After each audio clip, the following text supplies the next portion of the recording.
System है उसने activate कर दिया और उसको मार गिराया गया। लेकिन उसके इतर ये समझा जाए कि लगातार जिस तरीके से पाकिस्तान नापाक हरकत कर रहा है और सिविलियन के जो ठिकाने उन पर निशाना बना रहा है, तो समझा जा सकता है कि पाकिस्तान खींच चुका है, क्योंकि उसके जितने बड़े बड़े इलाके हैं, चाहे वो सियालकोट हो चाहे रावलपिंडी हो, उन पे लगातार जिस तरीके से मिसाइलें दागी जा रही हैं और उसके आतंकी ठिकाने, क्योंकि उसको चिंता आतंकवाद की है, उसको अपनी आवाम की चिंता नहीं है, उसको अपने आम नागरिक की चिंता नहीं है, क्योंकि वहां पर सब कुछ आतंकवाद ही है।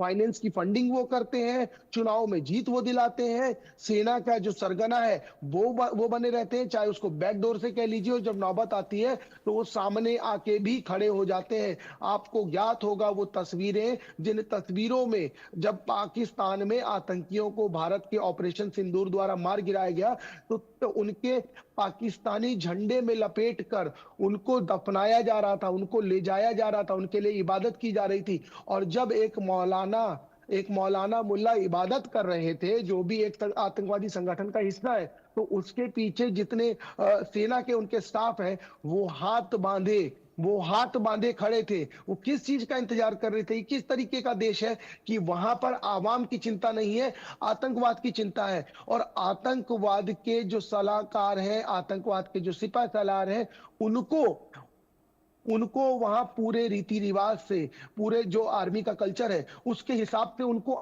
अंतिम विदाई दी जा रही है।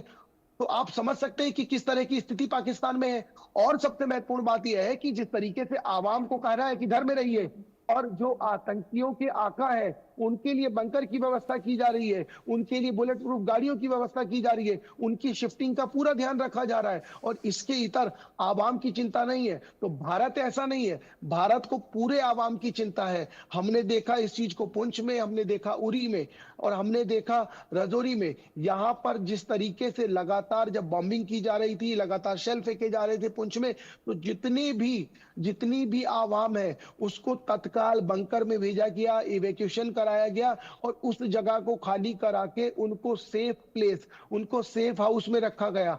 तो समझा जा सकता है यही अंतर है हम में और उनमें।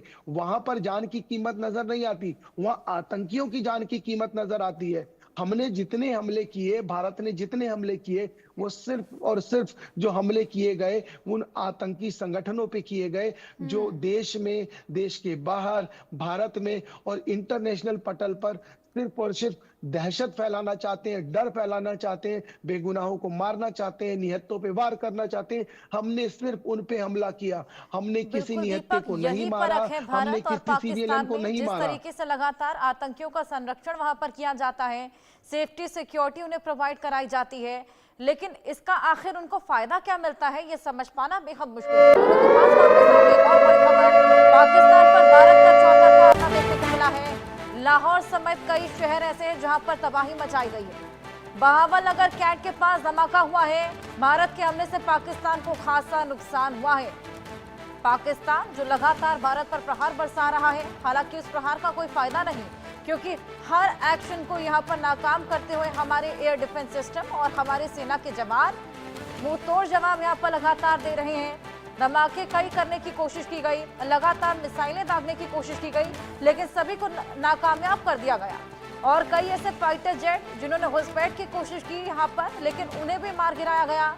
अब यहां पर जिस तरीके से भारत ने हमले किए हैं, उससे भारत को, हालांकि इतना नुकसान पाकिस्तान के हमलों का ना पहुंचा हो, लेकिन पाकिस्तान को खासा नुकसान भारत के हमले से पहुंचा है। लाहौर समेत कई ऐसे शहर जहां पर भारी तबाही मची है। बहावलनगर कैंट के पास भी धमाका किया गया और उससे खासा नुकसान पाकिस्तान को पहुंचा है।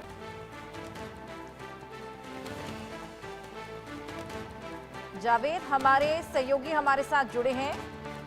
लाहौर समेत ऐसे कई शहर हैं जहां पर निशाना साधा गया है और खासा नुकसान उससे पाकिस्तान को पहुंचा है।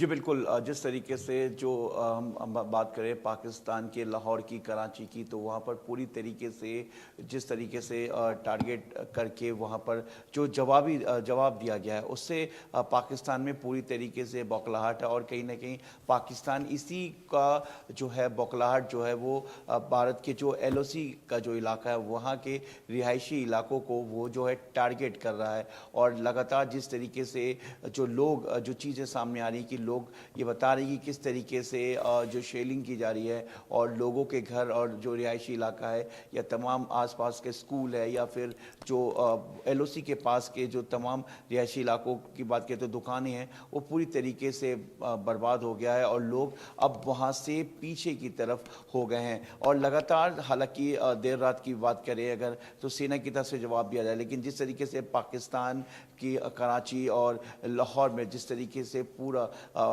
जवाब दिया गया और जिसे पाकिस्तान, हालांकि पाकिस्तान का ये कहना है कि जो भारत है वो लगातार उसके रिहायशी इलाकों में और तमाम उसके सैन्य जो इलाके जो ठिकाने लोकेशंस है उसको टारगेट कर रहा है, जबकि भारत का साफ कहना है कि जो पाकिस्तान की तरफ से जवाब दिया गया भारत उसी का रिटेलिएट किया। हालांकि भारत ने पहले ही साफ कर दिया था कि भारत सिर्फ और सिर्फ जो आतंकी जो लोकेशन था जिसको लेकर जो भारत के लिए एक बहुत बड़ा चैलेंज था, क्योंकि वही आतंकी संगठन से लगातार जो टेरर कैंप से जो आतंकी हैं वहाँ से वो भारत में दाखिल हो रहे हैं, भारत में घुसपैठ कर रहे हैं, उसके बाद टेरर मॉड्यूल को अंजाम दे रहे हैं। हालांकि भारत का कहना है कि आखिर भारत इस टेरर मॉड्यूल को बर्दाश्त नहीं करेगा। लेकिन एक चीज़ और मैं आपको बता दूं कि जिस तरीके से कल पाकिस्तान की तरफ से भारत में जिस तरीके से ड्रोन के ज़रिए, मिसाइल के ज़रिए अटैक किया जा रहा था, हालांकि जो एयर डिफेंस सिस्टम के ज़रिए उसको डिसॉल्व किया गया, उसको पूरी तरह से बर्बाद कर दिया गया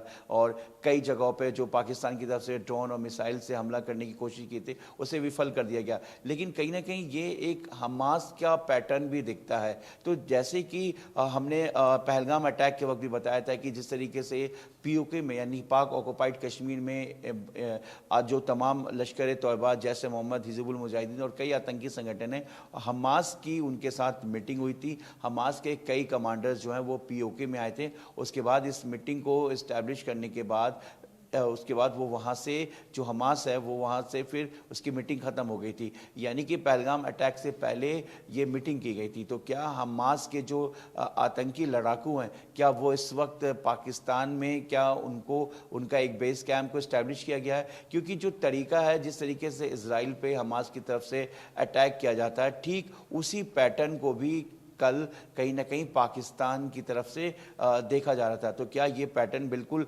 हमास की तरह, क्या हमास भी इस वक्त पाकिस्तान के साथ क्या अटैक में शामिल है भारत के खिलाफ, ये अभी साफ नहीं हो पाया। लेकिन जो पैटर्न, जो जानकारी के मुताबिक जो पैटर्न है वो कहीं ना कहीं हमास जैसे पहलगाम हमले से पहले भी हमने देखा हमास के लीडर वहां पर पहुंचे हुए थे जिनका भव्य तरीके से स्वागत किया गया था। यहाँ पर उसी के बाद रणनीति बनाई गई थी, प्लानिंग प्लॉटिंग की गई थी, जिसके बाद इस हमले को अंजाम दिया गया।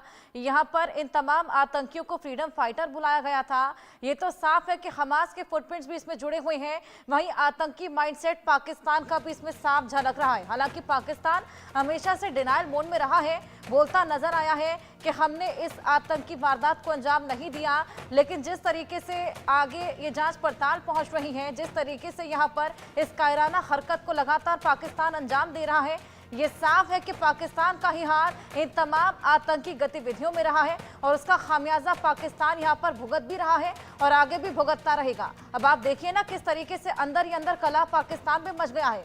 भारत से तो मुंह तोड़ जवाब यहाँ पर पा ही रहा है, लेकिन अंदर ही अंदर BLA TTP भी प्रहार बरसा रहा है।